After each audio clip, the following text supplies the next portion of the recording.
안녕하세요. 롤로맘입니다. LA시에 거주하시는 분들의 렌트 보조 프로그램이 내일부터 포털이 열려요. 그래서 제가 미리 여러분들이 서류를 준비하시는 거, 그리고 이제 데이터 입력하실 때 어떤 걸 주의하셔야 되는지 그런 거를 좀 설명을 드리고자 하고요.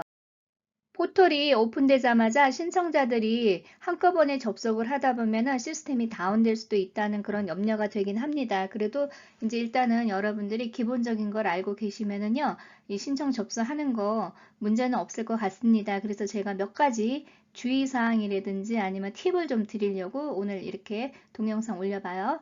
내일 아침 8시부터 시작해서 4월 30일 밤 11시 59분까지예요. 한 달 동안에 이 신청서를 받는 거기 때문에 하루 이틀 여러분들이 뭐 갑자기 시스템 문제라든지 여러 가지 문제가 생긴다고 해서 접속이 안 된다고 걱정하실 필요는 없습니다. 시간적인 여유는 충분히 있어요. 링크 사이트는 맨 오른쪽 화면 위에 보시면은 이 사이트로 가시는데요. 제가 동영상 밑에도 바로 여러분들이 클릭해서 들어갈 수 있도록 카피해 드릴 거예요. 미디엄 인컴의 80% 이하인 분들은요, 기본 신청 자격 조건이 되는 수입이고요. 만약에 미디엄 인컴의 50% 이하인 분들이 있을 것이고 또 30% 이하인 분들이 있어요. 그런 분들이 더 우선적으로 선택이 되는 걸로 보여요. 렌트비나 유틸리티가 밀렸는지, 코로나로 인해서 경제적인 어려움을 겪고 계시는지, 그리고 지역의 메디언 인컴의 80% 이하의 소득인지 그 기준을 우선으로 가는 것 같아요. 이 내용을요, 제가 뒤에서 조금 요약 정리해 드릴게요. 건물주가 이 프로그램에 참여하지 않을 경우에는 세입자가 직접 신청해서 받으실 수는 있지만 2020년도 4월 1일부터 2021년도 3월 30일 사이에 밀린 렌트비에 대해서 25%까지밖에 지원을 받지 못합니다. 주거 환경에 위협을 받는 분들이기 때문에 렌트비 못 내면은 퇴거 명령 받잖아요. 그래서 이런 분들 토탈 포함해서요. 이거 제가 이전 동영상에서 다 설명드렸죠. 그리고 지역의 메디언 인컴의 80% 이하인 분들이 신청하실 수 있는데요.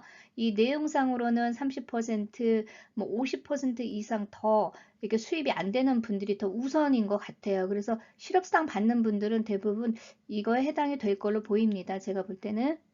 코로나로 인해서 수입이 감소된 걸 증빙해야 돼요. 가령 여러분들이 1년에 10,000불밖에 벌지 못했던 분들이 10,000불 벌었다고 그래서 이걸 신청하실 수 있다는 그런 내용은 아니고요. 10,000불을 벌든 100,000불을 벌든 코로나로 인해서 그 수입이 대폭 감소하신 분들이 자격이 된다는 말로 해석하실 수 있어요. 코로나의 영향으로 경제적 위기에 있다는 것을 증빙을 하셔야 돼요. 그래서 직장에서 해고된 뭐 그런 증빙 서류 아니면은 그 고용주 정보가 있는 페이스터, 그러니까 W2로 급여 받는 분들이요. 거기 리스트 있거든요. 그런 증빙 서류, 실업수당 받는 분들은 그 실업수당 받고 계신 증빙 서류, 이미 실업수당을 다 받아서 또 안 받고 계시는 분들도요.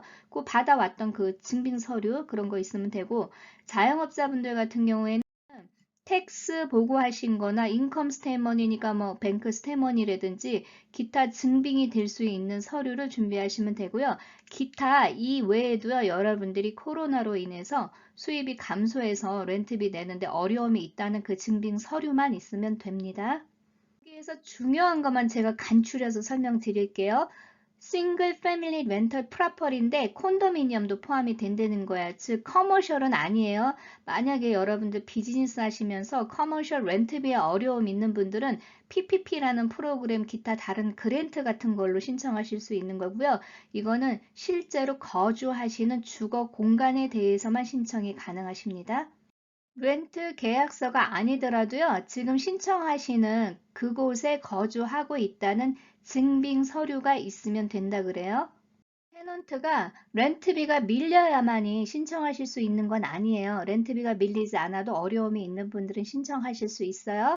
하지만 2020년도 4월 1일부터 2021년도 3월 31일 사이에 밀린 렌트비가 있는 분들을 우선적으로 지급을 해주는데요. 3개월 단위로 끊어서 해줄 거예요. 여러분들이 25% 냈잖아요. 그래서 그 나머지 밀린 렌트비의 80%를 지원을 해주는 거죠. 그리고 그 밀린 렌트비의 20%는 건물주가 탕감해줘야 되는 거예요.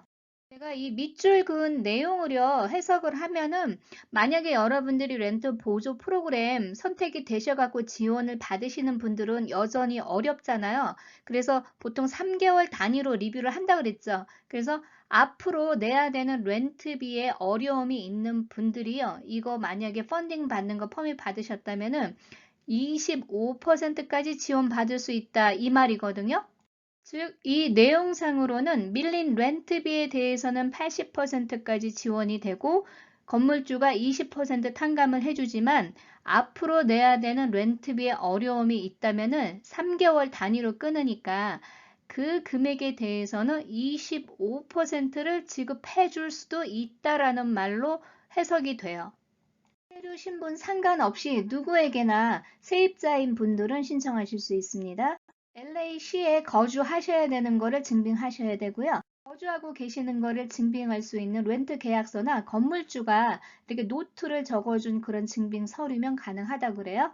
현재 렌트비나 과거에 밀린 렌트비 금액 얼마인지 그걸 증빙할 수 있어야 된다 그래요. 여러분들 25%씩 내신 분들 있죠? 그런 분들은 그 25%낸 거, 그리고 렌트 계약서에 월 렌트비 얼마인지 나오잖아요. 그거 증빙할 수 있는 서류를 꼼꼼하게 준비해 두세요. 가구 소득을 증빙할 수 있는 거니까 텍스 리턴이 제일 좋겠죠. 그런데 2020년도 세금 보고 안 하신 분들은요, 기타 1099이라든지 증빙할 수 있는 서류 있으면 되고요. 만약에 W2 급여 받으시는 분들은 고용주 정보 필요할 수도 있어요. 코로나로 인해서 경제적 어려움이 있는 것과 실업상 받는 그 증빙 같은 거 있으면 좋죠. 실업상 받으신 분들은 1099G 받으셨죠? 그것도 같이 포함하시면 좋을 것 같아요. 세금 보고 하지 않은 분들은 페이스톱 아시죠? W2 받는 분들 혹은 뭐 1099 것도 가능하고요. 고용주 정보가 있는 거가 좋아요. 이름, 주소, 전화번호, 뭐 이런 기타 인포메이션. 그래서 W2 있는 분들은 W2, 1099 있는 분들은 1099 이런 서류 있으면 될 것 같아요. 정부 발행 신분증이니까 운전면허증이 대표적인 사례죠. 거기에 나온 주소하고요. 실제로 여러분들이 렌트비 신청하는 시점에 그 주소하고 달라도 상관이 없어요. 실제로 신청하시는 거기에 거주하신다는 증빙만 있으면 돼요. 그래서 유틸리티 빌 같은 게 대표적이죠. 뭐 렌트 계약서도 마찬가지고. 그래서 그 주소가 달라도 문제는 없습니다. 서브리스 하시는 분들도 자격이 된다 그래요. 그런데 예를 들어서 건물주가 있고 그 렌트를 하신 메인 테넌트가 있고 여러분들이 서브리스 들어가셨잖아요. 그럼 신청하실 수는 있지만 그 돈은 원래 건물주한테 가게 되어 있대요. 그러니까 메인으로 렌트 하시는 테넌트한테 주는 게 아니에요. 같은 렌트 공간에 거주하고 계시는 분들 모든 가족 구성원들의 수입을 포함해서 그 기준을 가지고 산정을 한다고 그래요. 룸메이트도 마찬가지예요. 건물주 정보가 다 있어야 되겠죠. 돈을 건물주한테 직접 지급을 해주니까. 이거는 그랜트 프로그램이기 때문에 여러분들이 나중에 다시 갚아야 되는 돈이 아닙니다. 그냥 보상금처럼 받는 거고요. 여러분들이 그냥 이거 당첨되시면은 갚을 필요가 없다는 거예요. 신청하셨을 때 여러분들 주소 입력하신 그곳으로만 받으실 수 있어요. 그래서 가령 여러분들이 신청해 놓고 중간에 이사를 가시잖아요. 그러면 나중에 당첨이 돼도 이미 여러분들이 거기에 살고 계시지 않기 때문에 그게 캔슬이 되는 거예요. 그러니까 다른 주소로 트랜스퍼 되는 게 아니라는 거예요. 거주하고 계시는 데에 신청을 하셨으면 그곳으로 당첨을 받아서 그 건물주한테 지급하는 거고, 이사를 하시면 당첨이 돼도 그게 무효된다는 그런 말로 여러분들이 받아들이셔야 돼요. 신청하는 시점에 살고 계시는 그곳으로만 지원이 되는 거예요. 다시 한번 말하지만 이사 가셨으면은 이곳 소용이 없는 거예요. 건물주한테 직접 지급을 해주는데 건물주가 이 프로그램에 참여하지 않으면 세입자한테 직접 지급은 하지만은 밀린 렌트비의 25%까지만 지원받으실 수 있어요. 이 프로그램에 참여하는 건물주가 본인의 아이디를 제공해야 되고요. W9 폼이 있어요. 이게 1099 나중에 발행을 해줄 거기 때문에 세금 보고 해야 되기 때문에 그 폼도 제공해야 되고, 세입자가 현재 렌트비 얼마씩 내는 거고 얼마나 밀렸는지를 증빙을 해줘야 되기 때문에 여러분들이 신청하실 때 렌트비 밀린 금액 그리고 월 렌트비 얼마라고 적은 숫자하고 딱 매칭이 돼야 돼요. 건물주가 이 프로그램에 참여한다는 동의서를 작성을 해야 되는 거예요. 다시 갚지 않아도 되는 렌트 보조 프로그램이에요. 중요한 내용이에요. 여러분들이 작성하시고 나서 뭔가 실수하신 다음에 만약에 재접수를 하시면은요, 맨 처음에 접수한 거를 유지하는 게 아니고 마지막에 접수한 거를 유지하기 때문에 처음 접수한 거는 그냥 지워버린다는 거예요. 그래서 이럴 경우에 순위가 밀릴 수가 있어요. 그래서 여러분들 처음 신청하실 때부터 차근차근 실수 없이 접수하시기 바랍니다. 현재 세입자가 거주하고 계시는 그 유닛을 기준으로 보조받으실 수 있어요. LA시에 거주하시는 분들은 지금 LA시에서 오픈하는 이 프로그램으로 렌트 보조를 신청하시잖아요. 그래서 다시 스테이트에서 진행하는 렌트 보조 프로그램을 신청하실 수 없다는 거예요. 그러니까 한 번만 되는 거예요. 시에서 하기 때문에. 실업수당 받는 것도 수입으로 간주한다 그 얘기예요. 그런데 여기 연방정부 지원금 600불, 300불 그걸 포함하지 않는다라는 내용이 없어요. 그 이야기는 여러분들이 1099 받으신 그 금액대로 보고를 하라는 거예요. 그래서 우리가 up to 1200불까지 non taxable이잖아요. 그 금액을 포함하는지 안 하는지 아직 명확하지 않아요. 근데 지금 이 내용상으로는 더 구체적인 내용은 없기 때문에요. 혹시 내일 신청하실 때 그런 내용이 있는지 한번 볼게요. 근데 1200불을 디덕한다 그 내용이 여기에 적용이 될지 안 될지 그건 모르겠어요 아직.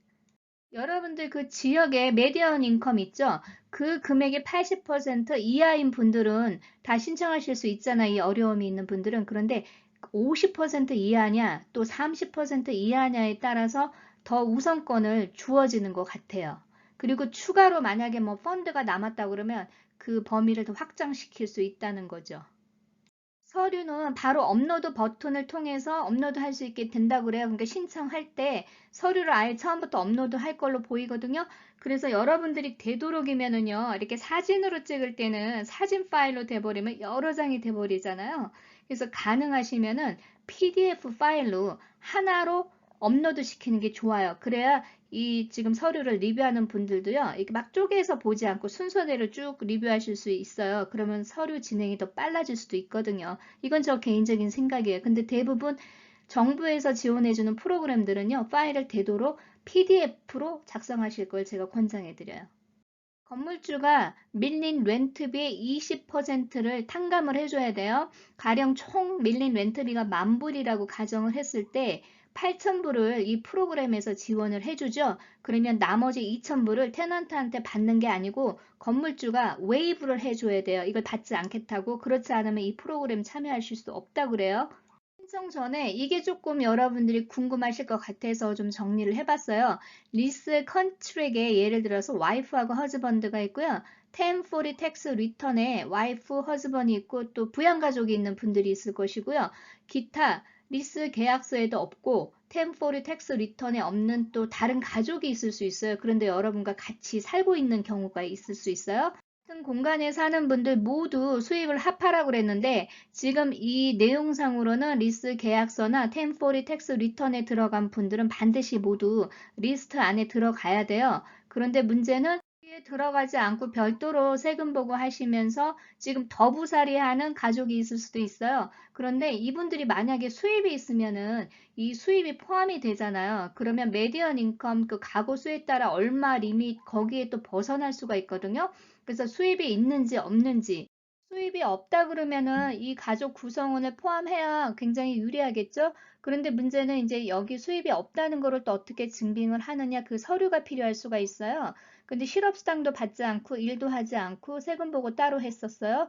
그러면은 그 서류를 어떻게 준비하는지 이것도 조금 궁금하더라고요. 그래서 그냥 편지로 나는 이러이러한 서류가 없고 수입이 없다라는 거를 그냥 진술서처럼 써서 내도 될 거는 같아요.